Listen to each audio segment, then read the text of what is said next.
my friends, my name is AJ and welcome back to my book nook and Merry Christmas to you. Today I want to do something a little bit different. We are going to be doing a Pages to Stages video, but we're going to be doing a little bit of a twist on it. Instead of just covering one adaptation, I'm actually going to be covering 5, and I'm going to try and figure out which one is the best. So what exactly am I covering today? Today I'm going to be talking about A Christmas Carol by Charles Dickens, and subsequently 5 different movie adaptations of it. A Christmas Carol is probably one of the most well-known Christmas stories out there. There are so many adaptations of it out there. Probably every TV show that you can think of that has a Christmas episode has some sort of Christmas Carol theme to it, with a ghost of past, present, and future. And you certainly do not have the time to watch all of them. And trust me, after watching a bunch of them, you really don't want to sit through all of them. So I picked 5 different movies, and I'm going to tell you my opinion on them, and I'm also going to rate them based on a few things. Number 1, how accurate they are to the original book. Number 2, were the changes made something that were beneficial to the story? Because I do think that sometimes making some changes for book to movie adaptations can be beneficial. And number 3, what makes this movie stand out from the other movies, and why would you specifically pick it over something else? Alright, so let's dive right into it. Let's start by going over the details of the book. Obviously the story is pretty well known, but I'm going to go into some details that you might not actually have known from the original story. So the story opens on a character named Ebenezer Scrooge. He owns a counting house and is basically a loan shark, and he is incredibly ruthless and selfish and very obsessed with money. He refuses to spend his wealth on anything at all that he deems to be a waste of his time, including better wages for his clerk Bob Cratchit, or even paying for coal to keep the office warm. One Christmas Eve, Scrooge's nephew Fred comes to invite him to Christmas dinner, and he refuses, telling Fred that celebrating Christmas is a complete waste of time, and as Fred is very poor, that he should not be so happy as he is. Shortly after Fred leaves, he's visited by 2 men collecting for charity, who he quickly sends on their way, stating that if there are prisons and workhouses, then there's no reason for him to give his money to the poor. That night, when Scrooge goes home, he sees the face of his dead business partner, Jacob Marley, in the door knocker, and he quickly rushes up and locks himself in his room. But then one of the bells over his door starts ringing, and he hears chains being dragged up the stairs. The door opens, and suddenly the ghost of Jacob Marley is in his room, completely covered in chains. He explains to Scrooge that these chains were something that he had made in his own life due to his greed and his unforgiving nature, and that Scrooge's chains are that much longer. He also warns Scrooge that he can change his life, and to do this he will be visited by 3 ghosts who will help him to learn to change his ways. As he leaves out the window, Scrooge sees that there are tons of other ghosts on the street, just like Marley, wrapped in their own chains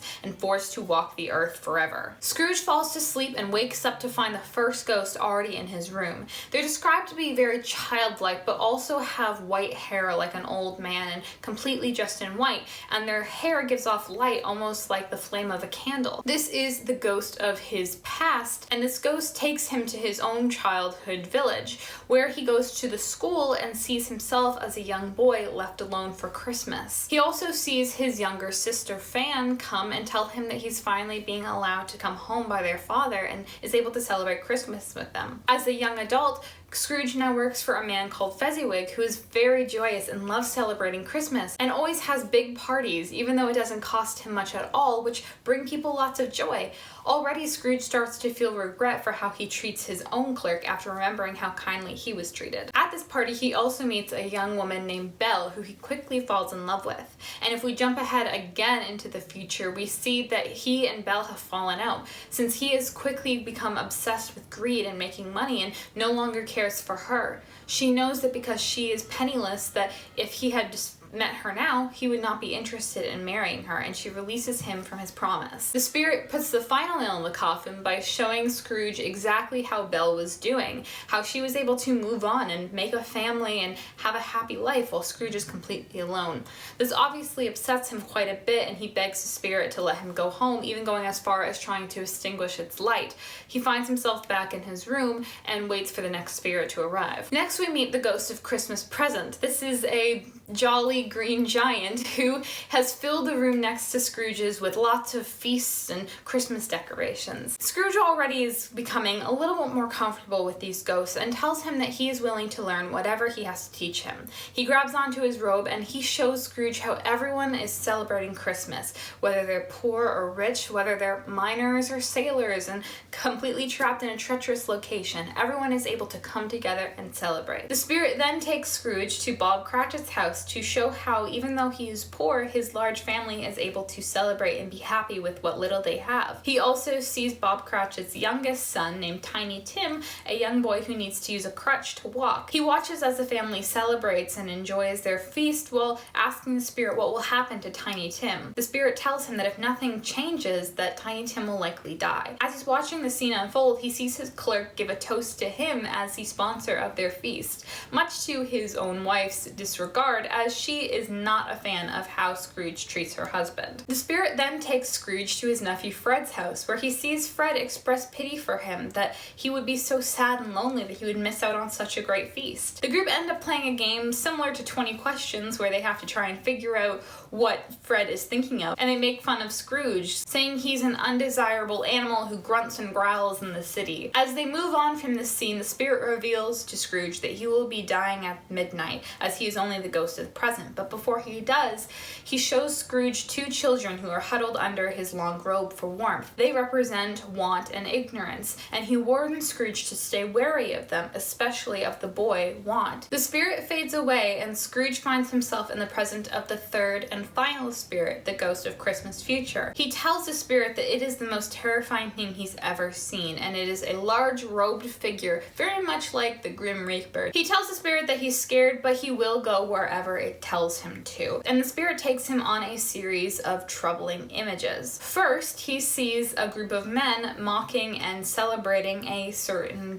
undesirable man's death. Then he finds some women selling this man's belongings on the street. The spirit then takes him to an empty room with nothing but a bed and a sheet covering a body, and instructs Scrooge to uncover it. He's however too afraid to, and the spirit moves on. He asks the spirit to show him someone who is affected by this man's death, and he instead shows him a family who are celebrating that their debt will now be passed on to someone a little bit more lenient, and that they might be able to keep their home for Christmas. Finally, he takes them to the Cratchit family house, where he watches as the family mourns the death of Tiny Tim. The last place he takes him is to a cemetery, where Scrooge asks the spirit if these are set in stone or if these scenes could be changed. The spirit says nothing but points out the grave of the undesirable man, and Scrooge finds it to be his own. He begs the spirit for a chance to change and become a better man, and finds himself back in his bedroom on Christmas morning. Ecstatic that he has a chance to turn his life around, he quickly sends a boy out on the street to go buy the prize turkey from the poulterer and sends it down to the Cratchit home. He goes out into the world and celebrates Christmas, donating a large amount of money to the men who had been collecting to charity the day before, as well as going to see his nephew Fred and spending Christmas dinner with them. The next day, Bob Cratchit is late for work, and he uses that to mess with him a little bit by making him think that he's very angry with him and that he's going to punish him somehow, but instead gives him a raise and promises to help him with his family. In a little epilogue, it's explained that he was good to his word and became almost like a second father to Tiny Tim, and was always a beacon of hope and happiness for Christmas. Alright, so that was the book. Let's dive into some of the movies. So the first movie we're going to look at is the Disney's Christmas Carol. This one is a motion capture animation movie, much like The Polar Express, and it actually didn't do very well. It has an audience score of 58% on Rotten Tomatoes, but I actually liked it a lot more. So this movie is a lot more accurate than I thought it was going to be. It does have a lot of lines directly from the movie. It does incorporate very small details from the book that weren't incorporated into any of the other movies that I watched. The ghosts appeared as exactly as they were described, and I think that the ghosts were the most accurate out of all of the movies. The main difference is that this movie really played into the horror aspect of the book, because the book is quite scary. This movie really plays that up, and the things that were added to it were to make it a lot more scary. The way the animation is styled and the way the lighting and the coloring is styled for the movie just sets a very different tone than the other ones. It's very cold, it's very chilly and sharp lines, and it's just really, really frightening. The movie starts with Scrooge inspecting the body of his dead partner, something that was not included in any of the other films. Jacob Marley's ghost is absolutely terrifying. He looks very zombie-like. He's very aggressive towards Scrooge, and he's absolutely horrifying. Going out onto the street and seeing all the other ghosts, one almost attacks Scrooge. It's terrifying. When the ghost of Christmas Present is dying and he shows Scrooge ignorance and want, as he dies, as the clock strikes 12, the children then attack Scrooge while the ghost is laughing maniacally and withering away to a skeleton. It was absolutely horrifying. The ghost of Christmas Future shrinks Scrooge down into the size of a mouse and chases him through the streets of London in a horse-drawn carriage of these shadow demon horses. Nightmares, if you will.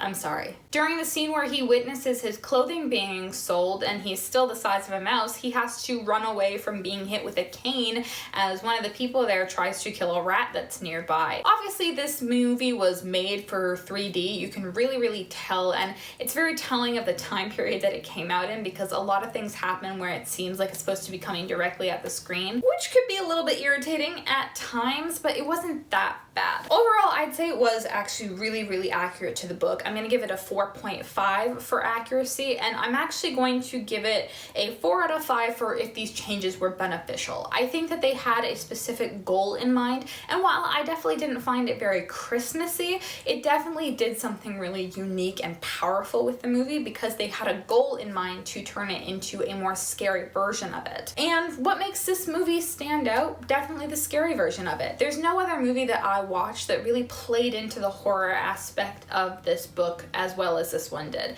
So if that's something that you're into, then this is definitely a good choice. Next, we have the Muppet Christmas Carol, which has an 86% audience rating on Rotten Tomatoes. This movie is probably the one that I'm most familiar with. It's the one that I watch every year. I love the Muppet Christmas movies. And this one turns it into a musical. So it plays up the humor of it because there are some humor moments in the book. There is a few puns, there's a few misunderstandings, so there is a little bit of humor into it. This movie really plays that up, turns it into a musical, breaks the fourth wall quite a bit. The Muppet Gonzo acts as Charles Dickens telling the story and breaks the fourth wall as he's aware that he's in a movie and is telling the story to the audience. This allows for a lot of lines to be taken directly from the book, including things that aren't necessarily being spoken, but things used to describe moments that are happening. Honestly, other than the fact that most of the characters are Muppets and it's a musical, this is actually pretty accurate to the book as well. Obviously, the things like the ghosts have to be changed a little bit to fit the use of puppets for the roles, but they are actually still pretty accurate. The Ghost of Christmas Past is very much like a glowing angel child. The Ghost of Christmas Present is a giant in a green robe, and the Ghost of Christmas Future is a very scary hooded figure. There are some things that are removed either because they were a bit more frightening or because of time constraints, I'm assuming. His sister Fan is removed entirely, which I don't think really affects the story much as we only ever really see her once. We also see him get a lot more comfortable with the Ghost of Christmas Present. While in the book he is comfortable with saying, "I'm ready to learn whatever you want," in this one he's a lot more comfortable and familiar making jokes and laughing with him and even going along with his little song that he sings. He also isn't shown ignorance and want. I think this is because this is meant to be a family-friendly version, so they didn't want to show this very creepy, sickly children in the movie. I think that that would have completely changed the tone, so I think that was a good choice. And everything that he sees with the Ghost of Christmas Future is not nearly as scary as it is in the book. He doesn't have to see his own body lying under the sheet, and even the scenes where he sees people laughing about the fact that he's dead and scenes seeing people selling his clothes are not as scary as they could have been played out to be. The ending also happens a lot faster. Instead of going to his nephew Fred's for Christmas dinner and then the next day giving Bob Cratchit a raise, that instead all happens in the same day. He goes and sees his nephew Fred and says that he's going to be coming for dinner, and then he goes to visit the Cratchits to give them a large feast himself and tell him that he has a raise. I think that this makes a lot of sense because the ending in the book does seem even more rushed. I know that this one said it happened much quicker, but it does feel very rushed, that he spends Christmas with his nephew and then the very next day a very short scene happens where he gives Bob a raise. It could have really been combined into one, so I think that that was a fine choice. Overall, I'd say that this has a 4 out of 5 for accuracy. It is still accurate, a little bit less so than the previous movie. However, it is still very accurate. I'd say that if the changes were beneficial, I'm going to give that, again, a 4 out of 5. Once again, they had a goal in mind. They wanted to stay as family friendly as possible while also making it entertaining and keeping it true to the story as they could. And what makes this film stand out more than anything, I think it has to do with the fact that there's recognizable characters, the fact that it's a musical is very fun, and the fact that they really play up that humor aspect to it. I think that that makes it stand out more and is why I end up watching it every year. The next adaptation is Mickey's Christmas Carol, which has a 90% audience rating on Rotten Tomatoes. This one is a lot shorter than the other ones, and I found that it was still more accurate than I expected, but not as accurate as some of the others. So obviously this one, much like the Muppet one, is having characters that are well known play the characters from the story. So this means that the ghosts of Christmas past, present, and future are not really going to be as accurate as they could be. Obviously, much like the Muppet version, we also had a lot of the scarier parts cut out. So things with ignorance and want were cut out. However, they for some reason added something where when Scrooge sees his own grave, he begins falling down towards it where there is hellfire underneath it.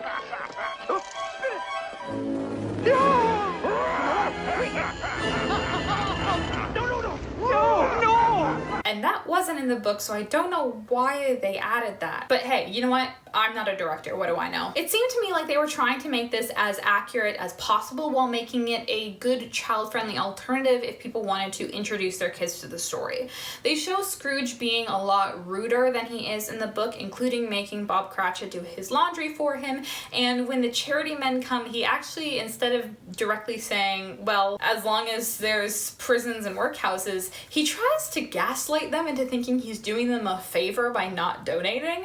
You realize if you give money to the poor, they won't be poor anymore, will they? Well, and if they're not poor anymore, then you won't have to raise money for them anymore. Well, I suppose. And if you don't have to raise money for them anymore, then you would be out of a job. Oh, please, gentlemen, don't ask me to put you out of a job, not on Christmas Eve. Oh, we wouldn't do that, Mr. Scrooge. Well then, I suggest you give this to the poor and be gone. As much as I keep comparing it to the Muppet Christmas Carol, it definitely doesn't have as much humor to it. Like I said, it seemed like the goal was to be as accurate as possible, which meant that they didn't really play up a lot of the humor moments. There were some moments of it, but it did seem like they were trying to take themselves pretty seriously. For the Christmas past, we didn't see any of Scrooge's childhood. We only saw him as an adult, and his relationship with Belle was what we focused on. For the Christmas present, we only looked at the Cratchit family. We didn't even look at Fred and his enjoyment at all. And for Christmas future, the entire scene takes place in a graveyard where he sees the people mocking the man who has no one to come to his funeral, where he sees the Cratchit family mourning the death of Tiny Tim, and where he sees his own grave.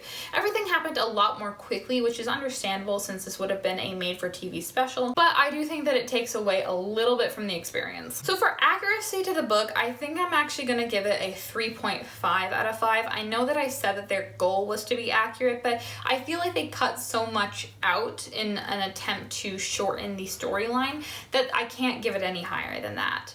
For if these changes were beneficial, I'm gonna give it a 3 out of 5. They weren't detrimental, they didn't ruin the story, the core of it was still there, and most of the aspects that we got from all of his trip was still there. However, it didn't really actually add anything at all. And for what makes this movie stand out, well, it's a good choice if you're trying to introduce kids to the storyline. It simplifies it a lot, so for a kid to understand it's not going to be so hard, but again, it's not super fun or interesting, so I think it's a good introduction and I think it's a good stepping point, but I don't know if it's the best choice. The next movie is the Barbie and A Christmas Carol. This movie has a 67% audience rating on Rotten Tomatoes. So this one, I expected it to not be accurate, and honestly, I didn't mind that much. So in this one, obviously Barbie is the main character, so instead of Ebenezer Scrooge, we have a character named Eden Starling, and she is a very famous performer, and she is forcing her friends and fellow performers to practice for her show on Christmas Day, forcing them to miss Christmas with their family. Instead of learning to not be greedy, this is a lesson about not being selfish. Much like the Muppet Christmas Carol, this one also breaks the fourth wall quite frequently, as the entire movie is Barbie telling her sister Kelly a story after the younger decides that she doesn't want to go to a charity gala on Christmas Day. Small person, not next to me. Obviously, since this is a Barbie movie, it is going to be very female-led, which meant that all of the ghosts are going to be very different. The Ghost of Christmas Past is an annoying and hyper fairy. The Ghost of Christmas Present is a woman in a green dress who has magical floating instruments around her. And the Ghost of Christmas Future is a woman with a scepter and a hood and is definitely not scary. Her Jacob Marley is her aunt who forced her to train every single day, even on Christmas, and taught her how to be selfish in the world so that she could become famous. Eden's Past is her aunt forcing her to not celebrate Christmas and instead practice, and her sneaking away to spend Christmas with her best friend Catherine's family before being discovered, and that being her last fun Christmas. Her Present shows her friends resenting her for making them miss out on Christmas with their families, and shows that her friend Catherine has secretly been working on making costumes for an orphanage for them to perform. Tiny Tim is instead a little orphan girl by the name of Tammy, who is a talented singer and a big fan of Eden. Eden's future is also a lot less dark. Instead of dying alone, she ends up living alone and poor, while her friend Catherine adopts Eden's selfish view and decides to become a famous designer. And because she's so selfish now, she isn't willing to help Eden when she's at her lowest. It's also established at the very beginning of the journey to the past that these are not set in stone and that they can change. Instead of having to ask, Eden is directly told that it is her decision whether this is the future that she gets or not. The next morning, Eden has her change of heart. She gives everyone gifts for Christmas and tells them to go home with their family, and then she goes with Catherine to the orphanage to surprise the kids and decides to fund the orphanage herself. Honestly, the ending of this movie is it's indescribable. It's like a fever dream. They have a carriage that's somehow able to make it to the orphanage fine, but then apparently whoever plowed the street stopped right in front of the orphanage, and now they're stuck. And so the fairies come out and help them. It's amazing. What? But how? I didn't know what was going on in the last few minutes of this movie, I'll be totally honest with you. Overall though, for accuracy to the book, I'm gonna have to give it only a 2 out of 5. It was not very accurate at all. It had the core values of the story and it had the core idea. However, it was very, very highly changed. For if these changes were beneficial, I'm gonna give it a 3 out of 5. I think that it made it more accessible for kids. Obviously, a lot of kids aren't gonna understand the concept of a counting house or a loan shark, and so turning Eden into a performer instead, I think, was something that kids would be more easily to understand. However, a lot of the choices didn't really make sense to me, and I found a lot of the ghosts sort of more irritating than anything else. And what makes this movie a good adaptation to choose? Well, I'd say that it's, again, good for introducing kids to the movie. I think it's good for introducing kids to the concept of the story if you're not looking for something that's accurate to it. So if you have a kid who's really into performing, then maybe this will be a good movie to show them. And if I was a kid watching this, I was a big fan of Barbie movies, think I still am, then I think that this would have been a good movie to watch. Finally, we get to the last adaptation that I'm covering today, and that is Scrooge from 1951. This one has an 89% audience rating, and honestly, I do not understand why. This was my least favorite one. Honestly, I thought that this movie was going to be better. I thought that it was going to be very accurate to the book, considering most movies from that time period are. It was not. The movie was frankly too long. They added in way more things into Scrooge's past. Not only did we see the aspects from the book where he's a lonely child and his sister Fan coming to see him and him losing his relationship with Isabel and celebrating Christmas with Fezziwig, they added everything in. They added the part where his sister dies. They added the part where he meets Jacob Marley. They added a business meeting for no reason at all. They added the part where Marley and Scrooge go into business together. None of these aspects are important. They even go all the way up to only 7 years prior to the story starting when Jacob Marley dies and has a change of heart on his deathbed and tries to warn Scrooge then. Honestly, those things are not important to the story. The things that we are shown of Scrooge's past, Scrooge's present, and Scrooge's future are important and they're deliberate. When we are shown that, we're shown that even though he had a sad childhood, he was able to find joy in his sister, even though he had so little, that his sister coming home and telling him that he could spend Christmas with people, that made him happy. The fact that he has a good boss and is able to celebrate Christmas for so little and still be so happy and fall in love with someone even though they're poor and he is as well, that is important. And the fact that we get to see the repercussions of him becoming obsessed with greed on his relationships and his life, that is important. We don't need to see the extra details of everything that happened in his life. And on top of that, the story just felt so dragged out. Scrooge is not willing to learn in this movie, even though he is eager to change, even after meeting the first ghost, which is understandable. He's reminded of how great Christmas can be and how well he was treated and what love can do for you. So it makes sense that he'd be willing to change after seeing that. But in this movie, he's still reluctant to and is still pushing against these lessons that the ghosts are teaching him. For the most part, it was accurate to the book. They definitely didn't cut anything out, but they added so much that didn't need to be added. Oh my gosh. And not only that, but every single scene went on until you just passed a comfortable level to stop, and it just continued just long enough to be uncomfortable. All in the merry month of May, when green buds they were swelling, young Jenny Grove on his deathbed lay. For love. There was also just a lot of very strange editing choices in this movie that I did not understand at all. Isn't that old Fezziwig?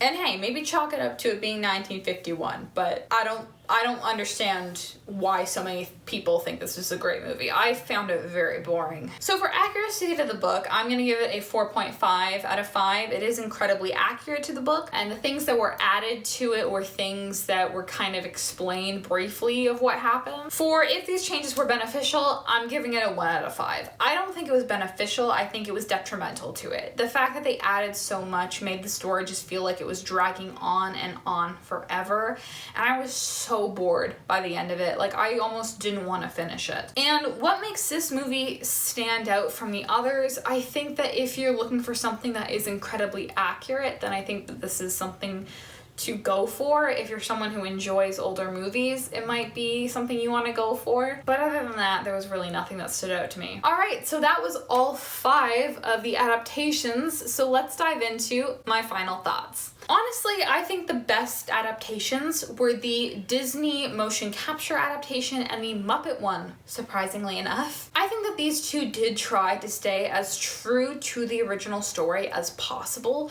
and the changes that they made were with a specific direction in mind. With the Disney one, they had a specific decision to focus on the horror aspect of it. So all of the things that they changed were to make it more scary and to make it more thrill-seeking. For the Muppet Christmas one, they decided that instead of playing up the horror, they were going to play up the humor, and they were going to turn it into a more family-friendly version. So both of them had changes to the way the story was told, but these changes were made with a specific end goal in mind. For some of the other movies, I didn't really feel that way. For the Mickey's Christmas Carol, it just felt like they were trying to make it shorter and simplified. The Barbie movie just felt way too different from the original for me to call it a good adaptation if you're looking for only one to watch. And Scrooge from 1951 was just so boring, so slow paced, and had so many strange production choices that it definitely wasn't something that I could see being a good choice if you were only gonna watch one of these. So overall, I don't think I can give you a best option. I think I can give you two. If you're more into the scary side of the story, then you should definitely give the Disney adaptation a try. But if you're into something that you want to watch as a family and have a lot of fun with, then I'd say give the Christmas Carol with the Muppets a try. I think the conclusion that we can draw from this is that changes to adaptations are okay, but they have to be made with a specific goal in mind. You can't just change something because you want it to be more marketable or because you want it to be shorter or longer. You have to change it with a goal to how your story is going to be different. But that is it for me today. I hope you enjoyed this video. If you did, feel free to give it a like, and if you want to see more stuff like this, I have a lot of videos planned for this coming year, then go ahead and hit that subscribe button and stick around. I'd love to have you. And let me know in the comments below, what is your favorite Christmas Carol adaptation? Do you agree with any of my opinions on the movies that I watched? And did this video make you want to watch any of those movies? Let me know in the comments below. I'd love to have a conversation with all of you. But that's it for me today. I hope you enjoyed the video, and I will see all of you lovely people in the next video. Merry Christmas!